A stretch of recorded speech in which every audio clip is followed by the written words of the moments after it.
আসসালামু আলাইকুম তোমাদের সবাইকে। অনেক দিন পর আজকে আমরা লাইভ ক্লাসে আসলাম আর কি। তোমরা সবাই সুস্থ এবং ভালো রয়েছো অবশ্যই, আমি আশা রাখি এটা। এবং তোমাদের সাথে অনেকটা দিন পরে ক্লাসে আবারও আসা হলো আর কি। তোমাদের এতদিন অনেক অভিযোগ ছিল যে ভাই ক্লাস কবে। এই যে আজকে থেকে আমাদের ক্লাস আবারও শুরু হয়ে গেল আর কি। ওকে, সো সবাই ভালো থাকবা, সুস্থ থাকবা, অনেক ভালো থাকবে। তো আমি সবাইকে আসার জন্য একটু অনুরোধ করছি আর কি। সবাইকে একটু কাইন্ডলি একটু জানিয়ে দাও সবাই। ওকে, বন্ধু বান্ধবদেরকে একটু জানিয়ে দাও।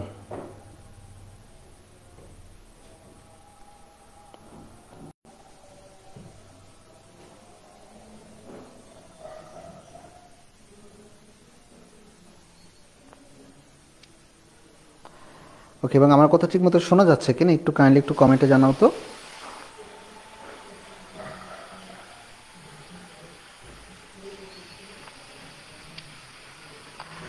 ওকে, এবং আমার কথা ঠিক মতো শোনা যাচ্ছে। ওকে। মিতা বলছো আসসালামু আলাইকুম। ওয়ালাইকুম আসসালাম। ঈশা ইসলাম কেমন আছেন ভাই? আলহামদুলিল্লাহ। ওয়ালাইকুম আসসালাম ঈশা। তোমরা একটা কাজ করতে পারো, আমাদের ক্লাসগুলো তো অবশ্যই থাকবে এখানে, আনলিমিটেড সময় পর্যন্ত ক্লাস থাকবে এবং দেখতেও তোমরা পাচ্ছ। এবং আজকে কিন্তু আমাদের মূলত ক্লাস হবে প্রার্থনা ঝরা। আসসালামু আলাইকুম। ওকে, ক্লাস হবে কিন্তু আমাদের শ্বসন এবং শ্বাসক্রিয়ার প্রথম লেকচার আর কি, এই অধ্যায়ের উপরে প্রথম লেকচার। ওকে, তাহলে শ্বসন এবং শ্বাসক্রিয়ার প্রথম অধ্যায় বলতেই আমাদের প্রথমে যে কথাটা চলে আসে, যে অধ্যায়ের নামটাতে আমরা একটু খেয়াল করে দেখো। অধ্যায়ে বলেছে কি শ্বসন এবং শ্বাসক্রিয়া, শ্বসন এবং শ্বাসক্রিয়া।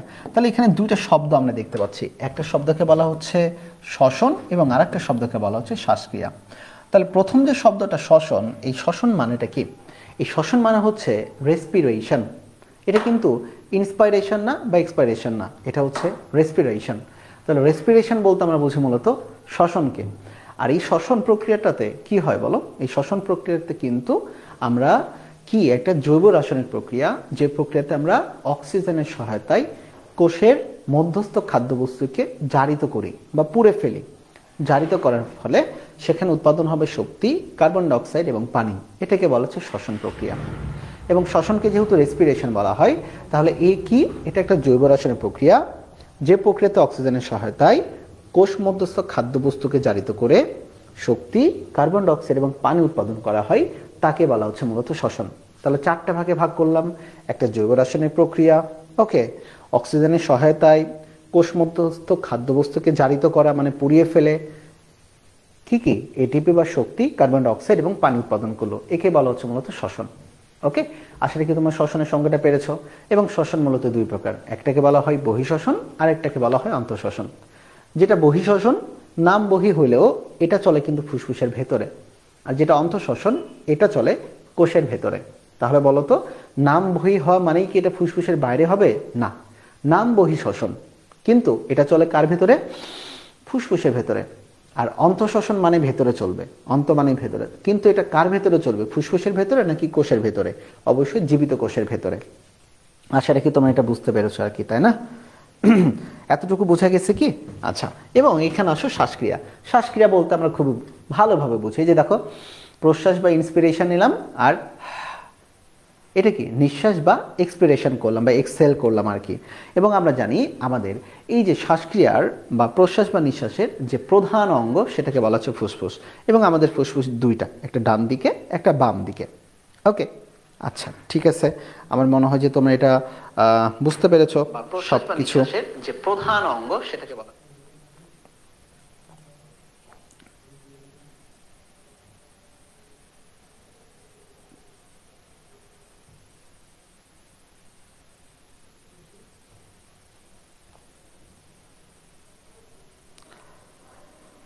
ওকে, সবাই একটু কমেন্ট করো আর কি, ঠিক আছে? বোঝা গেছে কিনা? তাহলে বলো তো, আমাদের এই যে শ্বসন মূলত কয় প্রকার? শ্বসন মূলত দুই প্রকার। তাহলে চলো আমরা একটু চলে যাই আর কি আমাদের শ্বসন অধ্যায়। তাহলে মানে এই অধ্যায়ের প্রথমে দেখো কি বলেছে, সংজ্ঞাতে বলছে যে জৈব রাসায়নিক প্রক্রিয়ায় জীব পরিবেশ থেকে গৃহীত অক্সিজেন দ্বারা কোষ মধ্যস্থ, দেখো কোষ মধ্যস্থ খাদ্যবস্তুকে জারিত করে খাদ্যের স্থিতিশক্তিকে তাপ এবং গতিশক্তি রূপে কি করবে বলো তো? মুক্ত করবে। মানে কি? এটিপি, মানে হচ্ছে এটিপি মুক্ত করবে এবং উপজাত হিসাবে কার্বন ডাইঅক্সাইড কি উৎপাদন করবে? কার্বন ডাইঅক্সাইড এবং পানি উৎপাদন করবে, তাকে বলা হচ্ছে শ্বসন। এবং এই শ্বসনের সংজ্ঞা কিন্তু আমাদের ক নাম্বারের জন্য খুব ইম্পর্ট্যান্ট। এবং আমরা জানি শ্বসন হচ্ছে মূলত দুই প্রকার। শ্বসন কয় প্রকার? দুই প্রকার। একটাকে বলা হচ্ছে বহিঃশ্বসন, ওকে, আর একটাকে বলা হচ্ছে অন্তঃশ্বসন। তাহলে বলো তো বহিঃশ্বসন এবং অন্তঃশ্বসন কি হবে? বহিঃশ্বসনে শুধুমাত্র গ্যাসের আদান প্রদান হবে, অক্সিজেন এবং কার্বন ডাইঅক্সাইডের। এখানে কোনো শক্তি উৎপাদন হবে না, এখানে কোনো এনজাইম লাগবে না, এবং এটা একটা ভৌত প্রক্রিয়া। এবং এটা চলে কার ভেতরে? আজকে এই সুখেটা নাও, এটা চলে ফুসফুসের ভেতরে। নাম বহি হইলেও কিন্তু এটা ফুসফুসের বাইরে না, এটা চলে কার ভেতরে? ফুসফুসের ভেতরে চলবে এটা, ওকে। ফুসফুসের ভেতরে শক্তি উৎপাদন হয় না, শুধু গ্যাসের পরিবহন হয়। আর অন্তঃশ্বসন চলবে কোথায়? কোষের ভেতরে। কোষ প্লাস রক্তের ভেতরে। কোষ এবং কার ভেতরে বলো তো? রক্তের ভেতরে চলবে, ওকে। আশা রাখি বুঝতে পারছি আর কি আমরা এই সংজ্ঞাটা। দেখি তোমাদের কিছু কমেন্টসগুলো নিয়ে একটু দেখা যাক। সব কিছু ওকেই বোঝা যাচ্ছে আর কি, আই হোপ সো। বেশ ভালোভাবেই বোঝা যাচ্ছে। আচ্ছা, আমি একটু আইএসওটা একটু কমিয়ে দিই আর কি, মনে হচ্ছে একটু বেশি লাইট মনে হচ্ছে আর কি ক্লাসের এই জায়গাতে।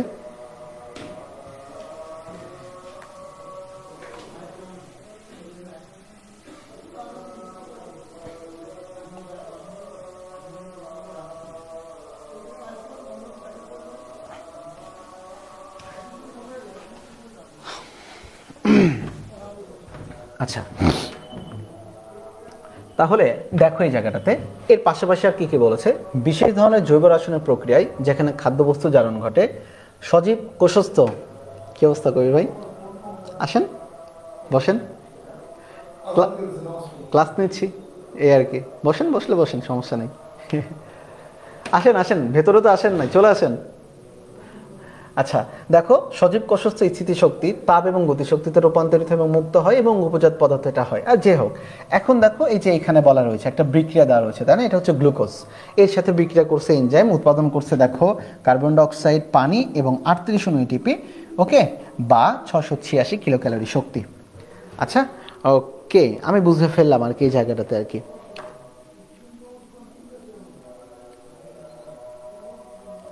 তাহলে আসসালামু আলাইকুম। ওয়ালাইকুম আসসালাম। চলো এর পরবর্তী আমরা টপিকের দিকে চলে যাই। মানুষের শ্বসনতন্ত্র।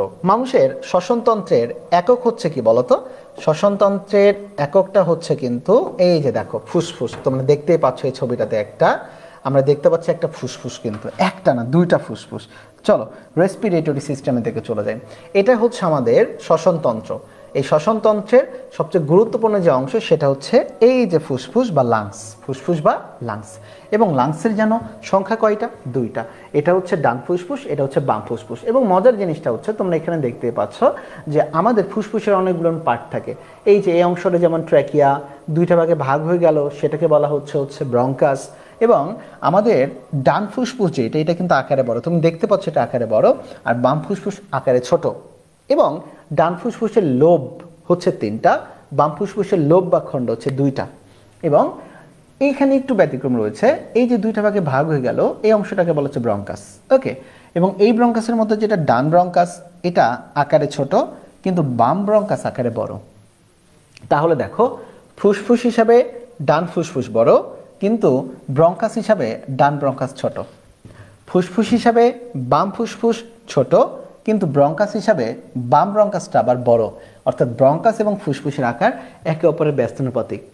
এবং ডান ফুসফুস যেহেতু আকারে বড়, এর রয়েছে 3টা লোব বা 3টা খণ্ড, আর বাম ফুসফুস আকারে ছোট, এই জন্য এটা রয়েছে 2টা লোব বা 2টা খণ্ড।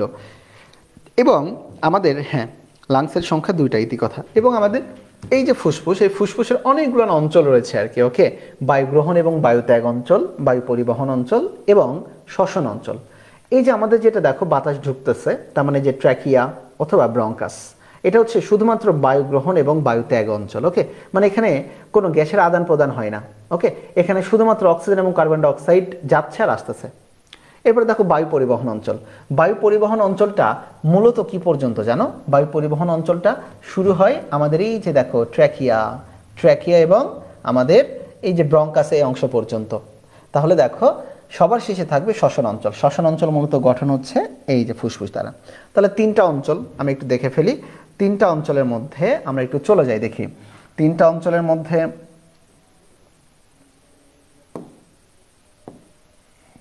তিনটা অঞ্চলের মধ্যে দেখো বলেছে বায়ু গ্রহণ এবং ত্যাগ অঞ্চল, এটা একটা বায়ু পরিবহন অঞ্চল এবং শ্বসন অঞ্চল। বায়ু পরিবহন অঞ্চলটা জানো কই থেকে? দেখো বায়ু পরিবহন অঞ্চলটা হবে কই থেকে জানো? বায়ু পরিবহন অঞ্চলটা হবে ঠিক এই জায়গাটা থেকে, এই যে দেখো এইখান থেকে শুরু করে এই পর্যন্ত। ওকে, এইখান থেকে শুরু করে এই পর্যন্ত, মানে এই যে ট্র্যাকিয়া পর্যন্ত, আমি যদি এখানে একটু করে দিই, ধরে রাখো এই যে ট্র্যাকিয়া পর্যন্ত, তাহলে এটার নাম হচ্ছে কিন্তু ট্র্যাকিয়া বা শ্বাসনালী, ট্র্যাকিয়া বা শ্বাসনালী। ওকে, আর এই যে দুইটা ভাগে ভাগ হয়ে গেল, এদের নাম হচ্ছে কিন্তু ব্রঙ্কাস। এদের নাম কি বলতো? ব্রঙ্কাস। তাহলে বায়ু পরিবহন অঞ্চল হচ্ছে ট্র্যাকিয়া এবং ব্রঙ্কাস মিলে গঠিত। এরপরে শ্বসন অঞ্চল। শ্বসন অঞ্চল কোনটা? এই যে দেখো এটা একটা ফুসফুস, তাহলে এই ফুসফুসটা হচ্ছে কার অংশ? শ্বসন অঞ্চলের অংশ। ক্লিয়ার? আর ফুসফুসের মধ্যে অ্যালভিওলার থাকবে, অ্যালভিওলার নালী থাকবে, অ্যাট্রিয়াম থাকবে, থলি থাকবে ইত্যাদি। আর এই যে এর উপরের দিকে যে অংশটা, এটাকে বলা হচ্ছে আমাদের বায়ু পরিবহন এবং গ্রহণ অঞ্চলের অংশ। বায়ু পরিবহন এবং গ্রহণ অঞ্চলের অংশ। তাহলে চলো একটু দেখে ফেলি কি কি রয়েছে। তাহলে দেখো বায়ু গ্রহণ এবং ত্যাগ অঞ্চলের মধ্যে লেখা হচ্ছে সম্মুখ নাসারন্ধ্র, এরপরে লেখা রয়েছে নাসা গহ্বর, নাসা সম্মুখ নাসারন্ধ্র, নাসা গহ্বর, পশ্চাৎ নাসারন্ধ্র, নাসা গলবিল, ষড়যন্ত্র। এই ষড়যন্ত্রের অপর নাম হচ্ছে ল্যারিংস, LARYNX, ল্যারিংস। ওকে, ল্যারিংস। তাহলে দেখো সম্মুখ নাসারন্ধ্র বলতে আমরা কি বুঝি? নাকের যে সামনে যে ছিদ্রটা, এটা।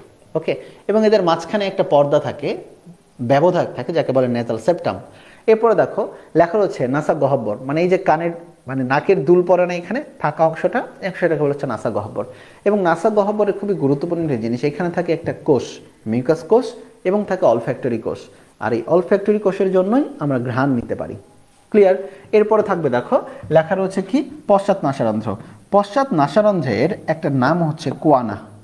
পশ্চাৎ নাসারন্ধ্রের অপর নাম কি বলতো? কোয়ানা। পশ্চাৎ নাসারন্ধ্রের অপর নাম হচ্ছে কোয়ানা। এরপরে নাসা গলবিল আর হচ্ছে ষড়যন্ত্র। এই ষড়যন্ত্র বলতে তোমরা এই যে কথা বলার সময় গলার এখানে হাত দিলে দেখবা গলা কাঁপতেছে বা ভাইব্রেট করতেছে, কারণ এইখানে থাকে ভোকাল কর্ড, ভোকাল কর্ড। তাহলে ষড়যন্ত্রের প্রধান কাজ হচ্ছে শব্দ উৎপাদন করা, বা ল্যারিংসের প্রধান কাজ হচ্ছে শব্দ উৎপাদন করা। এবং এখানে কি ভোকাল কর্ড, VOCAL, ভোকাল কর্ডের সংখ্যা হচ্ছে 6টা। তাহলে বলো তো ভোকাল কর্ডের সংখ্যা কতটা? এখানে 6টা। খুবই খুবই ইম্পর্টেন্ট। ক্লিয়ার? আচ্ছা, শ্বসনতন্ত্রের একক হচ্ছে ফুসফুস। ভেরি গুড, পূজা চক্রবর্তী উত্তর দিচ্ছে, গুড। আচ্ছা আচ্ছা, এরপরের দিকে চলে আসো বায়ু পরিবহন অঞ্চল। বায়ু পরিবহন অঞ্চল আগেই বলছে কি কি দ্বারা গঠিত? ট্র্যাকিয়া বা শ্বাসনালী, ব্রঙ্কাই এবং প্রান্তীয় ব্রঙ্কিউল। তার মানে এটা কি? ব্রঙ্কাস থেকে আরো ছোট ছোট জিনিস বের হয় যার নাম ব্রঙ্কিউল। ব্রঙ্কিউল দুই প্রকার, একটা প্রান্তীয় ব্রঙ্কিউল আর একটা শ্বসন ব্রঙ্কিউল। কিন্তু প্রান্তীয় ব্রঙ্কিউল হচ্ছে বায়ু পরিবহন অঞ্চলের অংশ, আর শ্বসন ব্রঙ্কিউল অবশ্যই শ্বসন অঞ্চলের অংশ। দেখো শ্বসন ব্রঙ্কিউল, এরপর দেখো অ্যালভিওলার নালী, অ্যাট্রিয়াম, অ্যালভিওলার থলি এবং অ্যালভিওলাস। তাহলে দেখো শ্বসন ব্রঙ্কিউল, অ্যালভিওলার নালী, অ্যাট্রিয়াম, অ্যালভিওলার থলি এবং অ্যালভিওলাস ইত্যাদি হচ্ছে শ্বসন অঞ্চলের অংশ। এতটুকু কি বোঝা গেছে? আমাকে একটু কাইন্ডলি একটু বলো ইয়েস অর নট, এই অংশটুকু পর্যন্ত ক্লিয়ার কিনা বলো একটু আমাকে।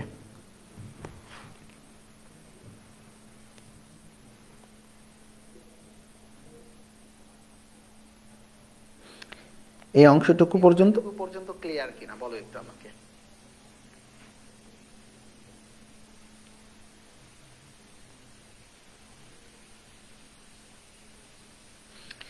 এই অংশটুকু পর্যন্ত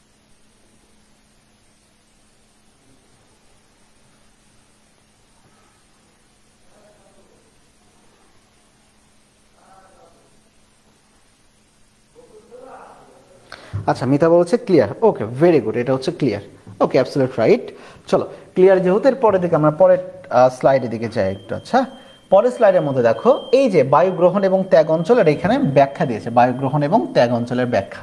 চলো কি কি লেখা রয়েছে? সম্মুখ নাসারন্ধ্র, যার অপর নাম বহি নাসারন্ধ্র, অলরেডি আমাদের পড়া শেষ। এইটা ভাগ হয় একটা নেজাল সেপ্টাম দ্বারা, নেজাল সেপ্টাম দ্বারা, যাকে বলা হয় নাসিকাপাত বা নাসা ব্যবধায়ক। মানে এই যে দেখো মাঝখানে যেটা একটা ভাগ রয়েছে এইটা। ওকে, শেষ। এটার কাজ হতেছে আমাদের এই পথে বায়ু প্রবেশ করে বা বের হয়। তারপরে দেখো লেখা হচ্ছে ভেস্টিবিউল, ভেস্টিবিউল। ওকে, ভেস্টিবিউলটা মানেটা কি? এই যে এখানে একটু উঁচা হয়ে থাকে না, এই উঁচা এই অংশে কিন্তু নাকের চুল বা লোম থাকে, যেটা কিনা ছাঁকুনির মতো কাজ করে। যেটা কিনা কিসের মতো কাজ করে, ছাঁকুনির মতো কাজ করে। তাহলে দেখো নাসারন্ধ্রের পরিবর্তে নাকের ভেতরের অংশের প্রাচীরে অনেক লোম থাকে, তাহলে যদি কখনো আসে লোম থাকে কোথায়, ভেস্টিবিউলে। লোম থাকে কোথায়, ভেস্টিবিউলে। আর এই লোমগুলো কিসের মতো কাজ করে, ছাঁকুনির মতো কাজ করে। কারণ কি, আমাদের বাতাসে অনেক ময়লাগুলো আমাদের নাকে এসে জমা হয়, নাকের চুলে এসে জমা হয়, ঠিক এই জায়গায় যেটা থাকে এটাই হচ্ছে মূলত ভেস্টিবিউল। এটাই কি বলতো, ভেস্টিবিউল। এবং এখানে থাকে মূলত আমাদের বিভিন্ন ধরনের লোম, যেটা ছাঁকুনির মতো কাজ করে। এরপরে দিকে চলে আসো, নাসা গহব্বর। নাসা গহব্বর মানে কি, এই যে নাকের ভেতরে যে ফাঁকা জায়গা। নাসা গহব্বরের দুইটা জিনিস মনে রাখতে বলছিলাম, একটা মিউকাস কোষ থাকে যেটা দ্বারা যে নাকের শ্লেষা জমা হয়, ওকে, মানে নাককে আর্দ্র রাখে এটা, যাতে করে জীবাণু বলো বা বিভিন্ন ধরনের ময়লাকে বলো, পার্টিকেলকে বলো, এটা ওই লোমটা যাতে ধরে নিতে পারে। আর এর সাথে সাথে থাকে ঘ্রাণের কাজ করে অলফ্যাক্টরি কোষ। তাহলে দেখো কি বলেছে এখানে, এখানে বলা হচ্ছে এখানে থাকে অলফ্যাক্টরি কোষ এবং সিলিয়াযুক্ত মিউকাস নিঃস্রাবী কোষ, মিউকাস নিঃস্রাবী কোষ। আর এদের কাজ কি, আগত বাতাসকে সিক্ত এবং উষ্ণ করে। এরপরে দেখো মিউকাস ধুলাবালি এবং রোগ জীবাণুকে আটকে দেয় এবং অলফ্যাক্টরি কোষ ঘ্রাণ উদ্দীপনা গ্রহণ করে। খুবই ইম্পর্টেন্ট এইটা, ক্লিয়ার। এরপর দিকে চলে আসি পশ্চাৎ নাসারন্ধ্র বা অন্তঃনাসারন্ধ্র। এই পশ্চাৎ নাসারন্ধ্রের আর একটা নাম হচ্ছে কোয়ানা। পশ্চাৎ নাসারন্ধ্রের আর একটা নাম কি, কোয়ানা। এর মাধ্যমে বাতাস কোথায় প্রবেশ করবে বলতো, গলবিলে প্রবেশ করবে। কোথায়, গলবিলে প্রবেশ করবে, ক্লিয়ার। আচ্ছা, এরপরের দিকে চলে আসো নাসা গলবিল। নাসা গলবিলের পরবর্তী যে অংশ সেটাকে বলা হচ্ছে মুখ গলবিল বা ওরোফ্যারিংস, এতটুকু পড়লেই হবে। তাহলে নাসা গলবিল যেখান থেকে শেষ হবে, নাসা গলবিলটা মানেটা কি, নাসা মানে নাকের অংশ আর গলবিল মানে খাদ্যনালী। তাহলে নাসা গলবিল যেখান থেকে শেষ হবে সেখান থেকে শুরু হবে কি বলতো, ওরোফ্যারিংস বলতে যেটাকে আমরা বলি মুখ গলবিল, মুখ গলবিল, ওকে। আর দেখো নাসা গলবিলের মাধ্যমে বায়ু ষড়যন্ত্রের দিকে, খাদ্যবস্তু অন্ননালীর দিকে প্রবাহিত হয়। তার মানে কি, নাসা গলবিল কি করে, ভাগ করে দিচ্ছে। নাসা গলবিল বাতাসকে দিয়ে পাঠাচ্ছে ষড়যন্ত্রের দিকে মানে ল্যারিংসের দিকে, আর খাদ্যকে দিয়ে পাঠাচ্ছে অন্ননালীর দিকে মানে কি, খাদ্যনালীর দিকে। কারণ কি, খাদ্য এখন ষড়যন্ত্র বা ল্যারিংসে গেলে দেখবে কাশি হবে।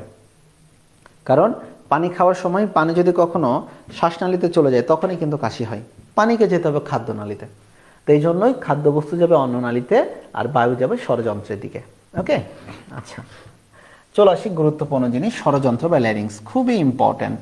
এখান থেকে যেটা সবচেয়ে বেশি আসবে এখানে হচ্ছে যে দেখো আমাদের পুরুষদের ঢোক গেলার সময় এখানে দেখবে একটা জিনিস উঁচা হয়ে থাকে, এটাকে বলি আমরা অ্যাডামস আপেল।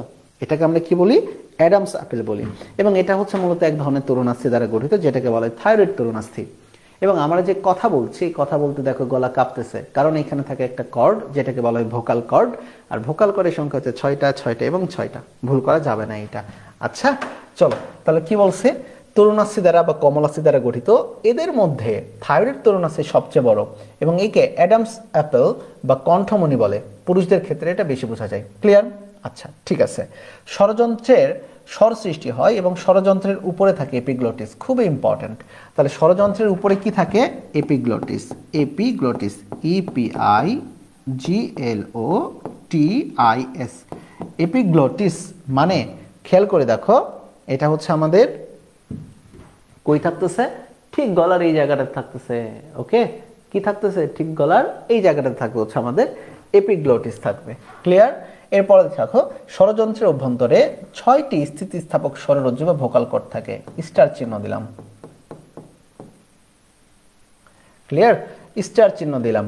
তাহলে একটা জিনিস খেয়াল করে আর কি, দেখো কি বলা রয়েছে এটাতে, কতটি ভোকাল কর্ড থাকবে, 6টি ভোকাল কর্ড থাকবে। এবং দেখো ল্যারিংসটি মুখ গহ্বরে একটা ছিদ্র দিয়ে উন্মুক্ত হয় যাকে বলে গ্লোটিস, গ্লোটিসের মুখে এপিগ্লোটিস লেগে থাকে। এপিগ্লোটিস খাদ্য গলৎকরণের সময় ষড়যন্ত্রের মুখটি বন্ধ করে দেয়, ফলে খাদ্যবস্তু শ্বাসনালীতে প্রবেশ করতে পারে না, খুব ইম্পর্টেন্ট। আচ্ছা, ষড়যন্ত্রে অবস্থিত তরুণাস্থিগুলো হলো কি কি, ষড়যন্ত্রে অবস্থিত তরুণাস্থি হচ্ছে মূলত 3টা তরুণাস্থি থাকে, ওকে। একটাকে বলা হচ্ছে কি বলো দেখি, আমাদের আসবে একটা থাইরয়েড, অ্যারাটিনয়েড এবং ক্রিকয়েড, থাইরয়েড, অ্যারাটিনয়েড এবং ক্রিকয়েড। তাহলে তরুণাস্থি 3টা, কয়টা, 3টা। এক নাম্বারকে বলা হচ্ছে থাইরয়েড তরুণাস্থি, যেটা সবচেয়ে বড়, থাইরয়েড তরুণাস্থি সবচেয়ে বড়। 2 নাম্বার স্টার চিহ্ন দিলাম আর কি, সবচেয়ে বড় এটা, ওকে। ক্রিকয়েড, ক্রিকয়েড তরুণাস্থি, ক্রিকয়েড তরুণাস্থি এবং সবার শেষে হচ্ছে কি, অ্যারাটিনয়েড, অ্যারাটিনয়েড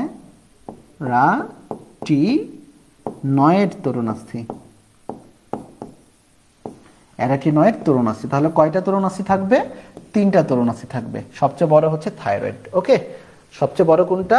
থাইরয়েড। ক্লিয়ার? এতটুকু জিনিস এটা আমরা বুঝতে পারছি কিনা সবাই একটু বলো আর কি। এটাতে সবাই একটু বলো, আমি একটু শুনে নিই। সবাই একটু আমাকে একটু কমেন্টসে একটু জানাও বাবা না, এতটুকু পর্যন্ত ক্ল্যারিফাই কিনা আমাদের। সবাই একটু বলো, সবাই একটু বলো।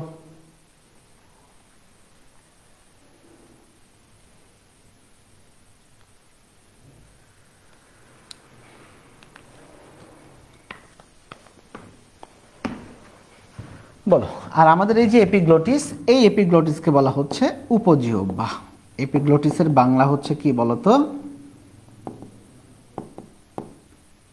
উপজিহ্বা। আর আমাদের আর একটা গলার এখানে মানে হা মেললে টুংটুং উপরের মতো ঝুলে থাকে, এটাকে বলা হয় উভুলা।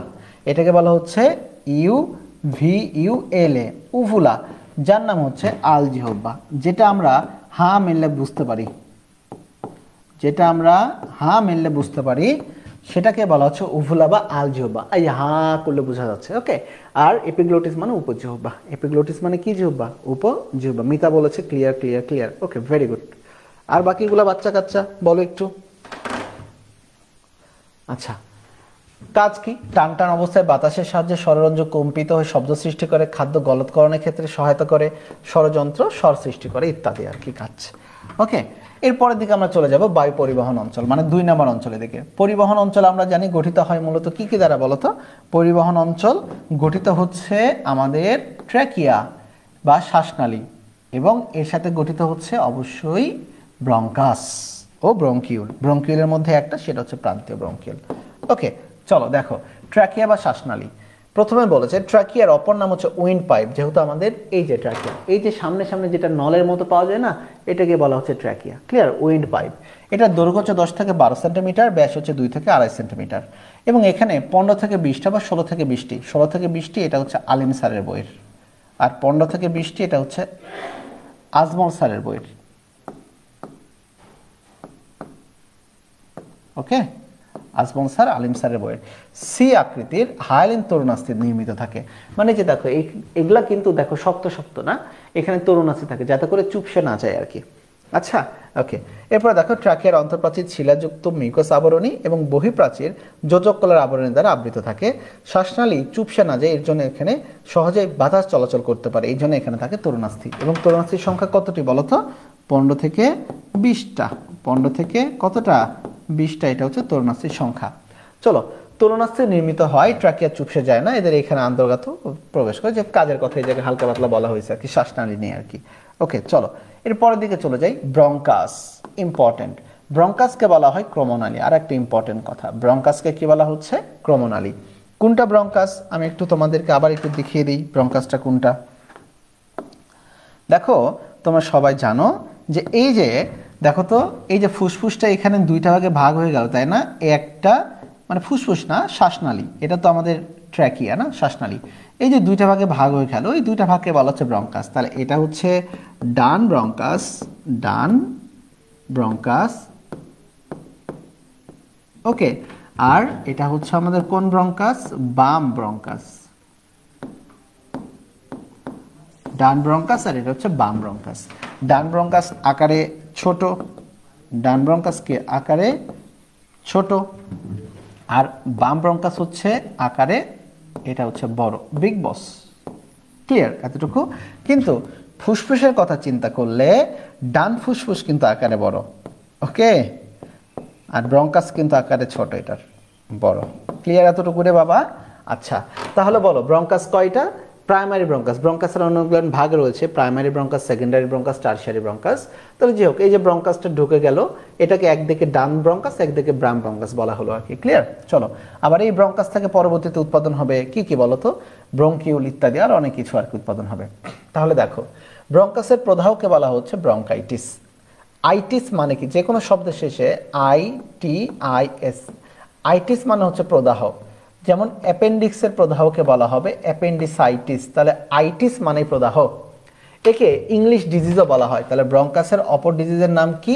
English disease. খুবই খুবই ইম্পর্টেন্ট। ব্রঙ্কাইটিসের অপর নামটা কি হচ্ছে বলতো? English disease. এটা কিন্তু আমাদের আলিম স্যারের বইয়ের। বক্ষ গহ্বরের ট্রাকিয়ার শেষ প্রান্তে দুইটি শাখা থাকে, একটা জানি, একটা হচ্ছে ডান শাখা আর একটা হচ্ছে বাম শাখা। মানে কি, একটা হচ্ছে ডান ব্রঙ্কাস এবং আরেকটা হচ্ছে কোন ব্রঙ্কাস বলতো, বাম ব্রঙ্কাস, তাই না? চলো, থোরাসিক 4 এবং 5 কশরুকার লেভেলের ট্রাকিয়ার শেষ প্রান্তদ্বয় দুটি শাখায় বিভক্ত হয়ে এদেরকে ব্রঙ্কাই বলে। তাহলে এরা যে ট্রাকিয়াটা যে দুইটা ভাগে ভাগ হয়ে গেল, সেটা থোরাসিক মানে মেরুদণ্ডের কয় নাম্বার লেভেলে, মেরুদণ্ডের থোরাসিক 4 এবং 5 নাম্বার লেভেলে।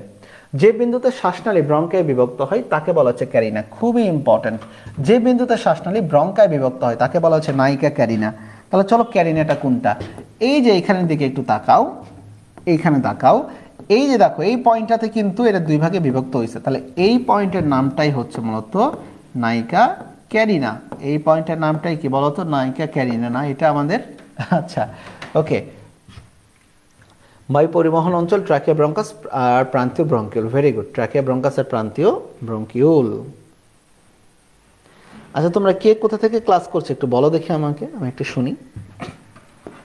আচ্ছা, ক্যারিনা বলে ডান শাখাটি বাম শাখা অপেক্ষা ছোট কিন্তু প্রশস্ত।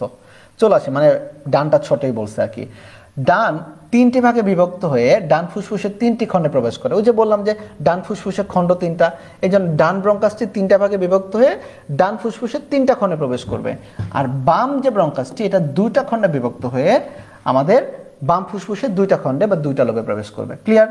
ব্রঙ্কিউলের প্রাচীরে তরুণাস্থি থাকে না। খুবই ইম্পর্টেন্ট একটা লাইনে দেখো, আমরা কিন্তু পড়তেছি ব্রঙ্কাস। ক্লিয়ার? ব্রঙ্কাসের প্রাচীরে তরুণাস্থি থাকে, কিন্তু ব্রঙ্কাসের আরো ছোট ছোট যে ভাগ ব্রঙ্কিউল, এখানে তরুণাস্থি থাকে না। ঠিক যেমনটা তোমরা এখানে দেখতে পাচ্ছ, দেখো আমি একটু বড় করে নিই আর কি। ওকে, দেখো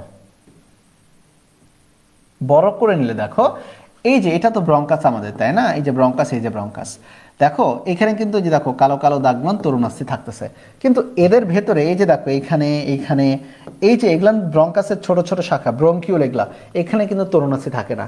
তাহলে বলো, ব্রঙ্কাসের তরুণাস্থি থাকলেও ব্রঙ্কাসের যে শাখা ব্রঙ্কিউল, সেখানে তরুণাস্থি থাকে না।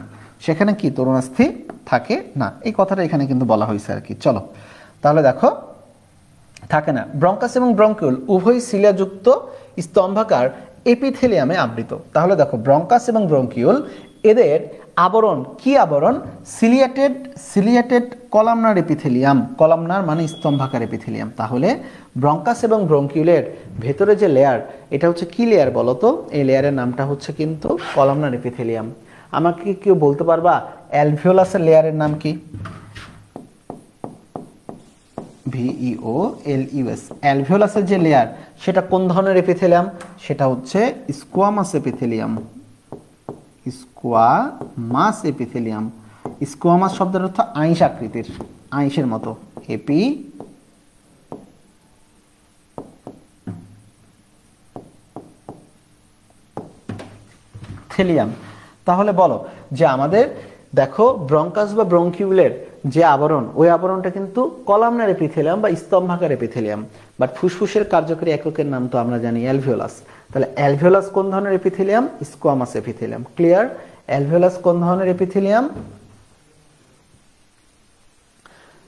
Squamous epithelium. আপনার অফিসের পাশ থেকে ক্লাস করছি, তো একবার অফিসে এখানে বসে ক্লাস করে যাও আর কি। ঈশা ইসলাম সরাসরি। ওকে, আচ্ছা, ঠিক है ঠিক है। Squamous epithelium. চলো এর পরের দিকে আমরা একটু চলে যাই, একটু দেখি এরপরে কি বলা হয়েছে। আমরা এখন চলে আসবো শ্বসন অঞ্চলে। কোন অঞ্চলে? শ্বসন অঞ্চলে চলে আসবো। খুবই খুব ইম্পর্টেন্ট। শ্বসন অঞ্চল কি দ্বারা গঠিত? আমরা জানি শ্বসন অঞ্চল মূলত গঠিত হচ্ছে শ্বসন ব্রঙ্কিউল, মানে মূলত ফুসফুস দ্বারা গঠিত, তাই না? আর ফুসফুসের অনেকগুলো অংশ থাকবে। শ্বসন ব্রঙ্কিউল থাকবে, অ্যালভিওলার নালী থাকবে, অ্যাট্রিয়াম থাকবে, অ্যালভিওলার থলি থাকবে এবং সবার শেষে থাকবে অ্যালভিওলাস। অ্যালভিওলাস। ওকে,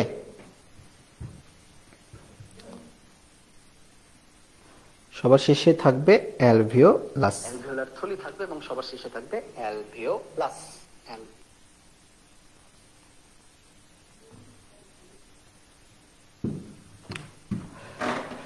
চলো এখন আমরা ফুসফুস নিয়ে একটু কথা বলি। আমি একটু আগেই বলছিলাম আর কি, দেখো যে ফুসফুস কিন্তু ডান ফুসফুস আকারে বড় আর বাম ফুসফুস কিন্তু আকারে ছোট। ডান ফুসফুসের লোব হচ্ছে 3টা, বাম ফুসফুসের লোব বা খণ্ড হচ্ছে 2টা। আর লোবিউলের কথা যদি বলি বা সেগমেন্টের কথা বলি, তাহলে তোমাদের এখানকার জিনিসের দিকে একটু খেয়াল করে আর কি, ঠিক আছে? ফুসফুস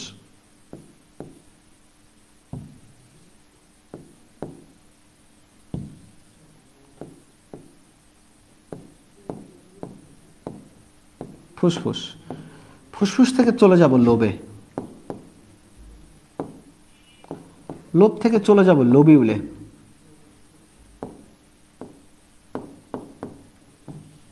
লোবিউলে যাব না, যাব হচ্ছে সেগমেন্টে। তোমাদের বই অনুসারে লিখি সেগমেন্ট,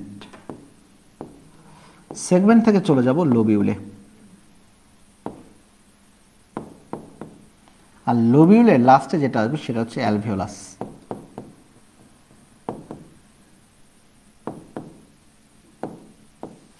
তাহলে দেখো কি কিভাবে হবে।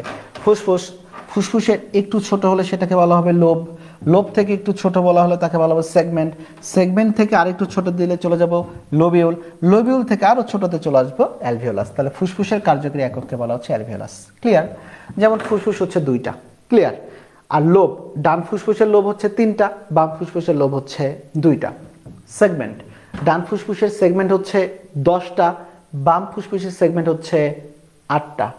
এরপরে লোবিউল, অসংখ্য লোবিউল থাকবে এবং ফুসফুসের কার্যকরী একককে বলা হবে কি বলতো? অ্যালভিওলাস। কি বলা হবে? অ্যালভিওলাস। চলো তাহলে আমরা একটু দেখে ফেলি এটাতে। ও শিট শিট শিট শিট,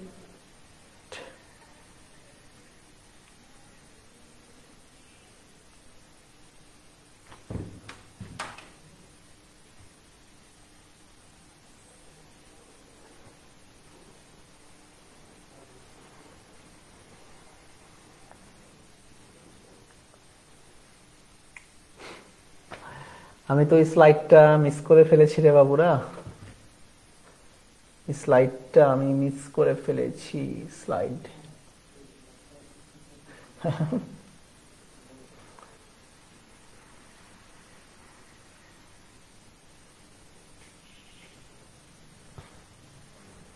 স্লাইডটা একদম মুছে দিয়ে আমার তো ইয়ে হয়ে গেছে আর কি এটাতে।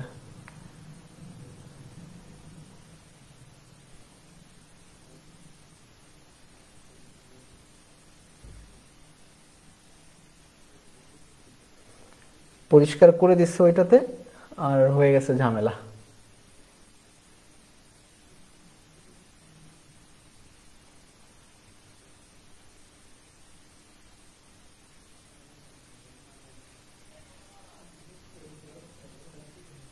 ঝামেলা হয়ে গেছে এই জায়গাটাতে, একটা স্লাইড একটু মিস্টেক চলে গেছে আর কি। এটা তো যে ক্লিয়ার করে দিলাম চলে আসছে আর কি স্লাইডটা, মানে ফুসফুসের যে স্লাইডটা আর কি এটাতে। তো আচ্ছা ঠিক আছে, ওকে আমি তোমাদের নিজেদেরকে একটু পড়াই নি আর কি। তাহলে দেখি আমি তোমাদেরকে পড়াই এটাতে। দেখো এই যে আমি যদি ফুসফুস ড্র করি, এটা হচ্ছে আমাদের ব্রঙ্কাস, এটা হচ্ছে আমাদের ফুসফুস। ধরে রাখো ডান ফুসফুসটা একটু বড় দিব এবং এটার 3টা খণ্ড দিব। এই যে দেখো 3টা খণ্ড, lobe number 1, lobe number 2, lobe number 3। বাম ফুসফুসটা দিব হচ্ছে আকারে ছোট একটু, ওকে, বাম ফুসফুসটা আকারে হবে একটু ছোট এবং এদের হবে মাত্র 2টা লোব, 1, 2।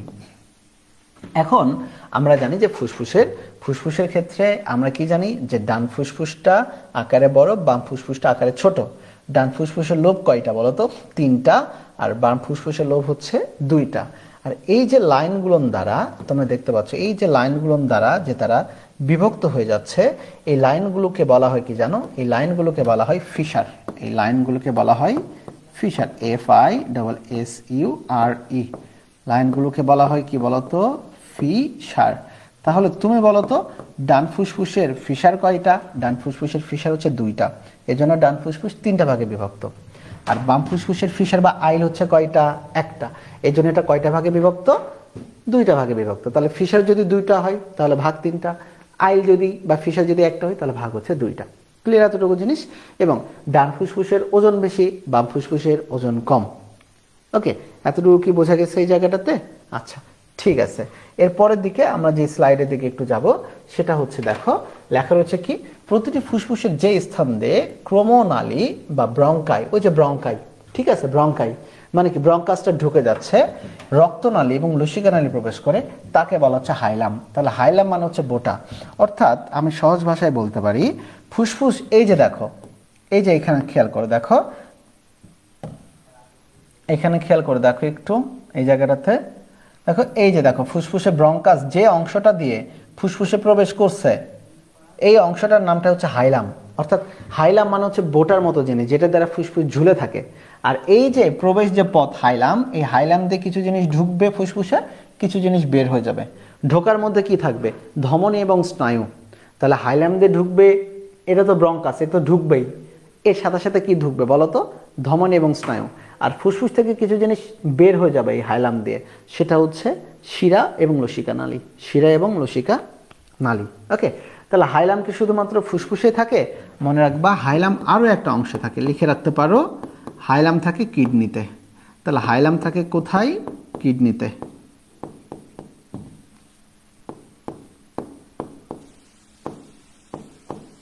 কিউ লিখতেছি কেন? কিডনি হবে, আজকে সারাদিন খাবারই সময় পাই নাই। কিডনিতে। আর একটা কই থাকে যেটা আমরা দেখতে পাচ্ছি ছবিতে? ফুসফুসে। আর একটা কই থাকে? ফুসফুসে। তাহলে কিডনিতে এবং ফুসফুসে হাইলাম থাকে। হাইলামটা কি জিনিস? বোটার মতো, যেটা ঝুলে রাখে। ওকে, তাহলে চলো আমরা একটু চলে যাই। তাহলে কি বলছে? ক্রমনালী বা ব্রঙ্কাই রক্তনালী লসিকা নালী প্রবেশ করে তাকে বলা হচ্ছে হাইলাম। ডান ফুসফুসের লোব 3টা, ওকে, বাম ফুসফুসের লোব 2টা। ডান ফুসফুসের 10টি এবং বাম ফুসফুসে 8টি সেগমেন্ট থাকে। ওকে, প্রতিটি নালী এক একটা অ্যালভিওলার নালীতে উন্মুক্ত হয়। প্রতিটি অ্যালভিওলার থলি কতগুলো অ্যালভিওলাস নিয়ে গঠিত। তাহলে আমি যদি একটু আসি, সেটা হচ্ছে আমাদের কথা বলা হয়েছে ডান ফুসফুসের লোব। ওকে, আমি এখানে লিখলাম ডান, এখানে লিখলাম বাম ফুসফুস। ট্রেইটের মধ্যে যদি আমি কথা বলি, লোব। লোব নিয়ে কি? ডান ফুসফুসের লোব হচ্ছে 3টা, বাম ফুসফুসের লোব হচ্ছে 2টা। এরপরে বলছে কি? সেগমেন্ট। ডান ফুসফুসের সেগমেন্ট হচ্ছে 10টা, বাম ফুসফুসের সেগমেন্ট হচ্ছে 8টা। ক্লিয়ার? 8টা। কিন্তু বাস্তবিক পক্ষে আমরা যখন মেডিকেল সায়েন্স পড়াশোনা করেছি, সত্যি কথা বলতে ডান ফুসফুসেরও সেগমেন্ট 10টা, বাম ফুসফুসের সেগমেন্টও হচ্ছে 10টা, 8টা না। কিন্তু কিছু করার নেই, তোমাদের বই লেখার হচ্ছে ডান ফুসফুসের সেগমেন্ট 10টা আর বাম ফুসফুসের সেগমেন্ট হচ্ছে 8টা। তোমাদের এইটাই লিখতে হবে। সো ভুলই জানো, কোনো সমস্যা নেই। মেডিকেল আসলে সেটা হয়তো রাইট জেনে নিলা, তাহলে এটা। আর অনেক ক্ষেত্রে আমরা সবাই জানি বলতো যে আমাদের ফুসফুসের কার্যকারী এককের নামটা জানো কি? আমরা জানি ফুসফুসের কার্যকারী এককের নাম হচ্ছে অ্যালভিওলাস, কিন্তু তোমাদের বই লেখা রয়েছে ফুসফুসের কার্যকারী একক লোবিউল। ফুসফুসের কার্যকারী একক লোবিউল। মনে রাখবা ফুসফুসের কার্যকারী একক অবশ্যই অ্যালভিওলাস। আর যদি প্রশ্নে অ্যালভিওলাস না থাকে সেক্ষেত্রে দেবা লোবিউল। আর যদি প্রশ্নে অ্যালভিওলাস এবং লোবিউল দুইটাই থাকে সেক্ষেত্রে উত্তর দেবা অবশ্যই অ্যালভিওলাস। অ্যালভিওলাস সবচেয়ে অ্যাপ্রোপ্রিয়েট উত্তর। অ্যালভিওলাস না থাকলে সেটা হবে লোবিউল। অ্যালভিওলাস না থাকলে সেটা হবে লোবিউল। চলো, ফুসফুসের কাজ। ফুসফুস আমরা জানি প্রধান শ্বসন অঙ্গ হচ্ছে ফুসফুস। ফুসফুসের ব্যাপন প্রক্রিয়ার মাধ্যমে গ্যাসীয় আদান প্রদান ঘটে। তাহলে কার্বন ডাই অক্সাইড এবং অক্সিজেন এবং কি অক্সিজেন, এরা কোন প্রক্রিয়া বিনিময় ঘটে? ব্যাপন প্রক্রিয়ায়, তাই তো? ফুসফুসে বিভিন্ন ধরনের প্রোটিন, ফ্যাট, কার্বোহাইড্রেট সংশ্লেষ ঘটে। ফুসফুস দেহ থেকে কার্বন ডাই অক্সাইড নিষ্কাশন করে, দেহের তাপমাত্রা নিয়ন্ত্রণ, পানির সাম্য, শব্দ সৃষ্টি করে। এখন আসো, ফুসফুসীয় কলা সেরোটোনিন এবং হিস্টামিন বিমুক্ত করে। খুব ইম্পর্ট্যান্ট, সেরোটোনিন এবং হিস্টামিন নামক রাসায়নিক পদার্থ বিমুক্ত করে। এটি অ্যাড্রেনালিন এবং নর অ্যাড্রেনালিনকে নিষ্ক্রিয় করে। খুব ইম্পর্ট্যান্ট, এটা কিন্তু আমাদের আলিম স্যারের বইয়ের।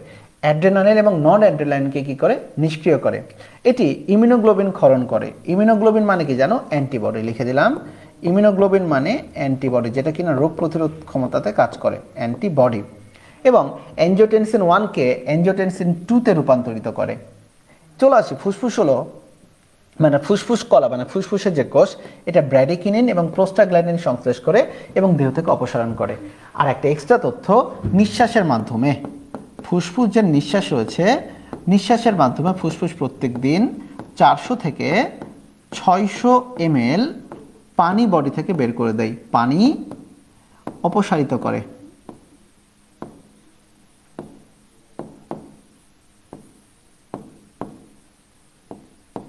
তাহলে বলো, নিঃশ্বাসের মাধ্যমে ফুসফুস প্রত্যেক বেলা বা প্রত্যেক দিন কত ml পানি নিষ্কাশন করে? 400 থেকে 600 ml। এটা হচ্ছে আমাদের আর একটা কাজের মধ্যে ইম্পর্টেন্ট কাজ। তাহলে গুরুত্বপূর্ণ কাজগুলো আমি পড়ছি, বাট এর মধ্যে দেখো 400 থেকে 600 ml সেরোটোনিন এবং হিস্টামিন ক্ষরণ করে, অ্যাড্রেনালিন এবং নর অ্যাড্রেনালিনকে নিষ্ক্রিয় করে। এটা একটা হরমোন এবং এটা ক্ষরিত হয় মূলত আমাদের সুপ্রারেনাল গ্ল্যান্ড থেকে। ওকে, মানে রেনাল বলতে কিডনি, কিডনির উপরে একটা ছোট্ট গ্ল্যান্ড বা গ্রন্থি থাকে যেটাকে বলা হয় সুপ্রারেনাল গ্ল্যান্ড। এরপরে ইমিউনোগ্লোবিন ক্ষরণ করে। ইমিউনোগ্লোবিন হচ্ছে এক প্রকার অ্যান্টিবডি যেটা আমাদের রোগ প্রতিরোধ ক্ষমতাকে বাড়িয়ে দেয়। এটা অ্যাঞ্জিওটেনসিন 1 কে অ্যাঞ্জিওটেনসিন 2 তে রূপান্তরিত করে। আর একটা জিনিস কি করে, ব্র্যাডিকিনিন এবং প্রোস্টাগ্ল্যান্ডিন সংশ্লেষ এবং দেহ থেকে নিষ্কাশন করে। এখন কথা হচ্ছে এই যে সেরোটোনিন, এই সেরোটোনিনটা একটা গুরুত্বপূর্ণ কাজ করে। সেরোটোনিনটা আমাদের একটা কাজ করে, রক্ত চাপ বাড়ায়, মানে যখন রক্তচাপ কমে যায় মানুষের তখন রক্তনালীকে সংকুচিত করে এটা রক্তচাপ বাড়িয়ে দেয়। তাহলে রক্তনালীকে সংকুচিত করে এটা রক্তনালীকে কি দেয় বলতো, রক্তনালীকে সংকুচিত করে রক্তচাপ বাড়িয়ে দেয়। তাহলে এই হচ্ছে মূলত আমাদের ফুসফুসের কাজ। ওকে, আর এই ছিল মূলত আমাদের আজকের এই ছোট্ট এবং সুন্দর লেকচারটা। আশা রাখি তোমরা ভালো থাকবে এবং আমাদের ক্লাস 2 যেটা, সেই ক্লাস 2তেও তোমাদের সবার সাথে দেখা হবে। তোমাদের কোনো প্রশ্ন থাকলে তোমরা আমাকে প্রশ্নটা করতে পারো, যারা যারা লাইভে দেখছো আর কি। আমাকে একটা বলো দেখি, তাহলে আমাদের ডান ফুসফুসের ফিশার কয়টা, FISSURE, ফিশার বা আইল কয়টা, একটু বলো দেখি আমাকে, আমি একটু দেখি তোমাদের এইটা বলো, কয়টা আইল বা কয়টা ইয়া, কে দেয় উত্তরটা, আমাকে দেয় কে আগে একটু দেখে নেই।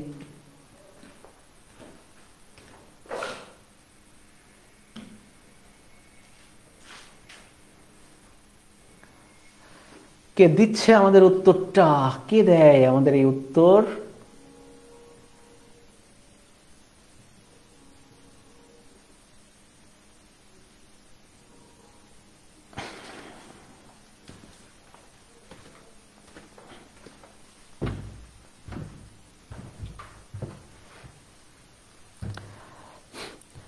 কয়টা? তাহেরা জান্নাত উত্তর দিয়েছে 2টা, আফরোজ লিজা উত্তর দিয়েছে 2টা, ইসায়না ইসলাম উত্তর দিয়েছে 2টা, ভেরি গুড। মিতা উত্তর দিয়েছে 2টা, রাইট। তাহলে কয়টা হবে? 2টা হবে। কয়টা হবে? 2টা হবে, রাইট। ঋত্বিক রৌশন উত্তর দিয়েছে 2টা, good, very good, very good. Okay, তাহলে আমাদের আজকের এই ক্লাসগুলো চলতে থাক। আজকের লেকচার 1টা আজকে এতটুকু পর্যন্তই। সবাই ভালো থেকো, সুস্থ থেকো। ওকে, ইনশাল্লাহ এখন থেকে রেগুলারই চলবে আর কি। তোমাদের নেক্সট ক্লাসটা হবে আজকে বুধবার, ইনশাল্লাহ শনি সোম বুধ সন্ধ্যা 7:30টার দিকে বা 7:15 দিকে তোমাদের ক্লাস হবে আর কি।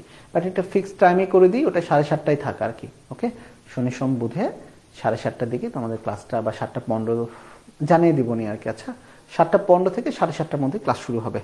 আর সমস্যা থাকলে হোয়াটসঅ্যাপ গ্রুপে তোমরা নক দিও আর কি। আসসালামু আলাইকুম, আল্লাহ হাফেজ।